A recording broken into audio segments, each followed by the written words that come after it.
Hello everyone and welcome to another quick tutorial about my recording settings and in my opinion the best recording settings for recording with Arcien Recorder by Mirillis. That's a mouthful. Arcien is the recording program I use for my videos personally. I switched to it after Fraps wasn't suiting my needs, didn't have enough options, it made the file sizes much too large, and I needed something better, so I switched to Arcien. And Arcien is a really nice program. It has lots more features and many more things to use. My settings for Arcien are as follows. In this tab, the video tab, I would recommend if you're recording a game, switch to this controller icon. That's for recording games. If you want to record your desktop or if you want to decide how large the resolution will be, click on this one, you can customize it. But I'd recommend this for games. As for the file format, I used to use MP4 but I switched to AVI because AVI allows more options in video size and frame rate. With an AVI, which I would personally recommend, I would put a video size at whatever you want it to be, whatever you want to record in. I keep mine 720p because it keeps the file size smaller and makes it quicker to edit and render in my editing program. But if you want to record 1080p or original, which is more detailed, then you can do it if you so choose. As for video frame rate, I choose 30, which is what I show on YouTube. 30 or 60 is good for YouTube. However, I don't use 60 because my video editing program doesn't support 60 FPS videos. So I'm going to continue using 30, so you can use either. Don't check duration. This will automatically cut off the video whenever you have it at a certain point, whenever you have a certain length. I wouldn't recommend that. Perfect video match mode is for if you want to, say, take a YouTube video and record it. Like find someone else's channel and record their YouTube videos. This will perfectly sync the audio with the video that you're recording. However, it will mess it up if you're trying to record with voice. So don't use this if you're recording with voice. This question mark will answer all the questions you have about it. It tells about perfect video match mode. Check record system sounds if you're recording a game, because you want to record game sounds. That is a good idea, and it just makes the video so much better if you have it on. I would uncheck multi-channel audio recording because that's only for really big multimedia systems that people have if they want to listen from multiple speakers. And it's better to just have that turned off and use just stereo sound instead of multi-channel sound. As for microphone, I would put it on always record, though if you really want to, you can have record on button down and customize what button it is, depending on what type of video you want to make. None of these settings matter for game recording. But if you go to this tab over here, these settings matter. In the general settings, these are just, you can customize these yourself. They don't matter too much for videos, just personal preference. This is an important tab, recording settings. Video quality I would set on high. If your computer can handle it, put everything on max. Bitrate, video quality, put it all on max. Input range, I'd have 0 through 255. It just works better and I wouldn't touch this or change it that much.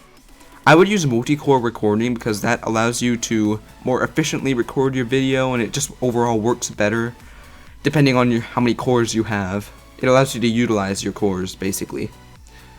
I would uncheck record mouse cursor for most games, but for if you're recording a tutorial video like this one, I would leave that on because having the mouse cursor on for tutorials allows people to see what you're working with and what you're doing. Visualize mouse clicks I would also have on for things like tutorials but off for games. However, it'll tell you if you turn it on that they're only available for desktop recordings in original video size, so you have to set up your options in order to have it work.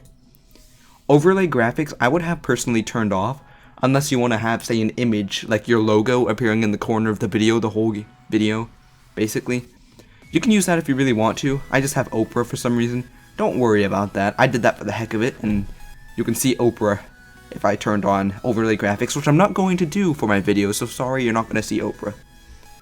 So this is also important. Not this, audio settings. Audio settings are important. Webcam settings, this is important if you want to do a face cam with your videos, which I'm not doing yet. So if you go to audio settings, make sure your audio device is set to your microphone.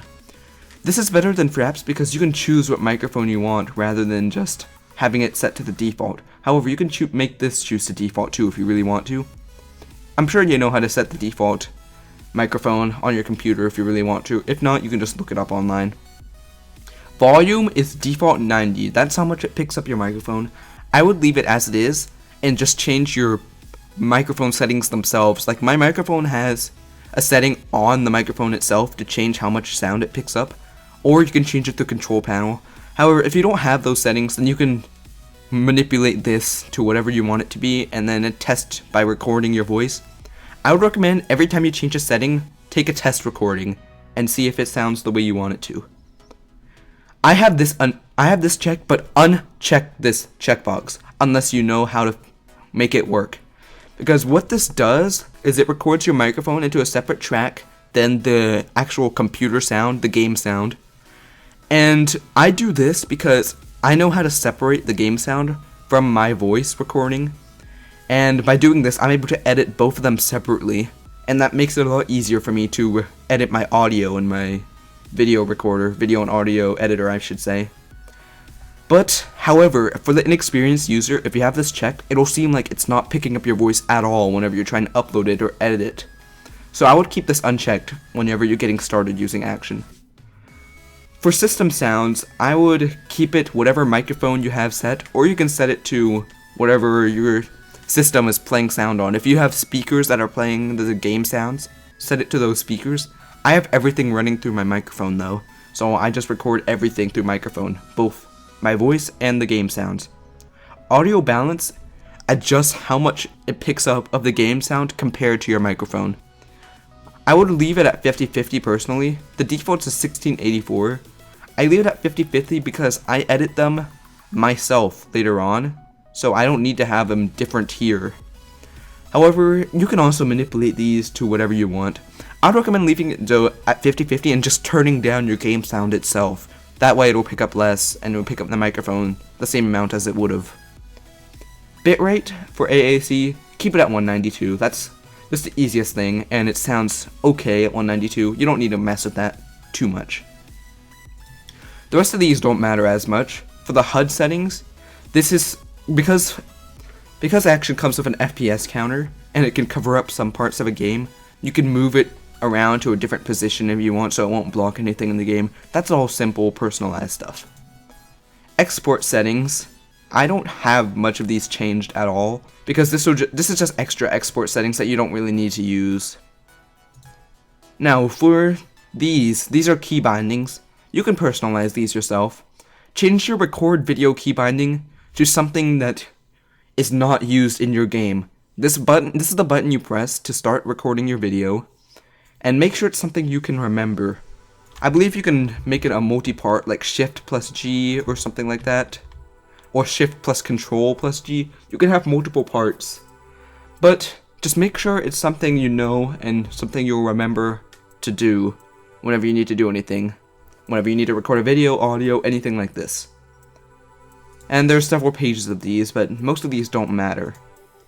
So that's basically all you need to know for getting started in recording videos on Action. Just make sure you change your folder that you're saving your videos to whatever you want it to be up here. Just keep that in mind, otherwise you may not be able to locate where your videos are found at. And these are your videos you have recorded. I have all sorts of things saved here. I'll probably have them blacked out because I don't want to give you any spoilers as to what I'm going to upload later on. But it saves your recordings here and it shows you what you've been recording. And that's about it. So yeah, that's the basic options for recording videos on Action by Mirillis. And I know it's a little bit longer and a little bit more detailed than the Fraps videos, but this is a better program in my opinion. It saves files in a much smaller size, keeps much more detail, and I just like it a whole lot better. And I hope you guys do too. However, it is also paid like Fraps. If you found this video in any way useful, I'd appreciate a like or a subscribe, and I'll see you all later. Hope you guys enjoyed. See ya!